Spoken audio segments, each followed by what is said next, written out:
अखिलेश यादव लगातार हमला बोल रहे हैं योगी महाराज पर, उनकी सरकार पर, और बता रहे हैं कि किस तरीके से जनता ने उनको प्यार दिया, उनको सम्मान दिया और इतनी सीटें जिताई। और छल से ही सही मगर योगी महाराज ने सीटें जीतकर अपनी सरकार बनाई है, ये कहना है अखिलेश यादव का। अब अखिलेश यादव ने कश्मीरी फाइल्स को लेकर एक बयान दिया है, आपको सुनाते हैं। नमस्कार, अस्सलाम वालेकुम, मेरा नाम है नदीम खान और आप देखना शुरू कर चुके। कश्मीर फाइल्स और कश्मीरी पंडित इस वक्त एक मुद्दा बन के रह गया है देश की पॉलिटिक्स के अंदर। हर जगह, हर चैनल, हर नेता की जुबान पर अगर कुछ है तो कश्मीरी पंडित और कश्मीरी फाइल्स को लेकर चर्चा। लगातार इस पर हर तरीके की बयानबाजी सामने आ रही है। यहीं अखिलेश यादव ने भी अपना एक बयान दिया है कश्मीरी फाइल्स को लेकर और योगी सरकार और मोदी सरकार पर निशाना भी साधा है। चलिए आपको सुनाते हैं कि क्या कहा है अखिलेश यादव ने, सुनिए। समाजवादी पार्टी की नैतिक जीत हुई है और समाजवादी पार्टी के कार्यकर्ता नेताओं ने और जनता के सहयोग से समाजवादी पार्टी बढ़ रही है और भारतीय जनता पार्टी घटी है। या यूँ कहे कि जनता का जो समर्थन मिला है, जो परसेंटेज ऑफ वोट था वो बढ़ गया है और हमारी समाजवादियों की सीटें भी जनता ने बढ़ा दी। ये समाजवादियों की नैतिक जीत हुई है और आने वाले समय में भारतीय जनता पार्टी घटेगी। जो बुनियादी सवाल थे वो आज भी हैं। महंगाई का बड़ा सवाल है जिसका भारतीय जनता पार्टी को रास्ता खोजना होगा कि महंगाई कैसे कम हो। बेरोजगारी अभी भी वैसी है, हमारा यूथ निराश हो गया। मैंने कई घटनाएं देखी और सुनी जहां यूथ और ख़ासकर कई पार्टी से जुड़े लोगों ने शर्तें लगाईं, कुछों ने जहर खा लिया, कुछ आत्मदाह तक पहुंच गए। तो ऐसा परिणाम आना किसी ने नहीं सोचा था, लेकिन इस परिणाम ने समाजवादियों की नैतिक जीत दिलाई है। जनता का मैं धन्यवाद देता हूँ। इकाना स्टेडियम में शपथ का समारोह हो रहा है, आपने अब उस पर इसलिए नहीं कहना कि सब जानते हैं कि इकाना का पहले नाम बदला गया, भगवान विष्णु के नाम पर वो स्टेडियम बनाया गया था, उसका नाम बदला। सरकार के पास कोई दूसरा स्थान नहीं है, इसीलिए वही स्थान जो समाजवादियों का कभी बनाया गया था उसी में कार्यक्रम हो रहा है।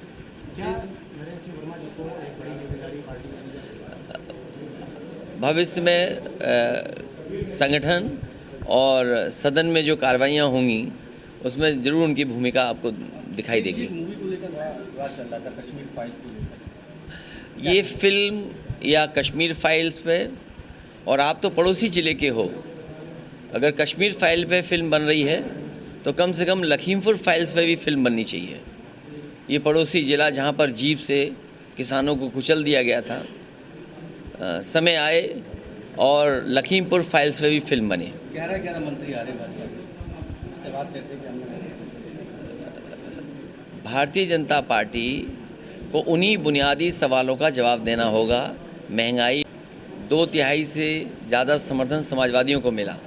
पत्रकारों से बात करते हुए अखिलेश यादव ने कहा कि जहां कश्मीर फाइल्स पे एक फिल्म बनी है, अच्छी बात है, तो कम से कम लखीमपुर फाइल्स पर भी एक पिक्चर बननी चाहिए, एक फिल्म बननी चाहिए, ताकि भाजपा ने वहां पर क्या किया है वो सबको नजर आ सके। किस तरीके से पूरे कांड की रचना की है ये भी नजर आ सके। लखीमपुर की बात हो रही है तो आपको एक और खबर बता दूं इससे जुड़ी हुई कि लखीमपुर में जो गवाह है उसके ऊपर हमला हुआ है और इसको लेकर योगी सरकार से जवाब मांगा गया है और कहा गया है सुप्रीम कोर्ट के द्वारा कि जो भी गवाह हैं उनको सुरक्षा प्रदान की जाए।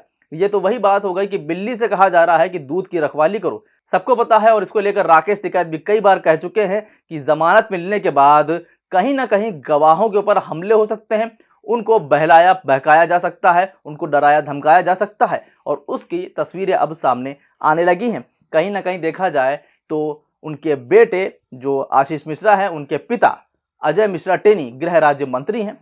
तो कहीं ना कहीं तो ये बात तो सब जग जाहिर है कि उत्तर प्रदेश में अब इस बार फिर से भाजपा की सरकार बन गई है, तो कहीं ना कहीं अब न्याय मिलने में काफ़ी ज़्यादा मुश्किलें पैदा होंगी। गवाहों को डराया जाएगा, धमकाया जाएगा और अब देखने वाली बात होगी कि किस तरीके से विपक्ष इसको लेता है और किस तरीके से योगी सरकार अब जवाब देती है सुप्रीम कोर्ट को, क्योंकि ये काफ़ी बड़ा मुद्दा है। यहाँ देखा जाए तो एक नरसंहार हुआ था किसानों का, जहां गाड़ियों से रौंद दिया गया था। फिलहाल आपका क्या कहना है इस पूरी खबर को लेकर हमें कमेंट करके जरूर बताइए। बाकी देखते रहिए इंडियन पत्रिका। अभी के लिए बस इतना ही। नमस्कार, खुदा हाफिज, जय हिंद।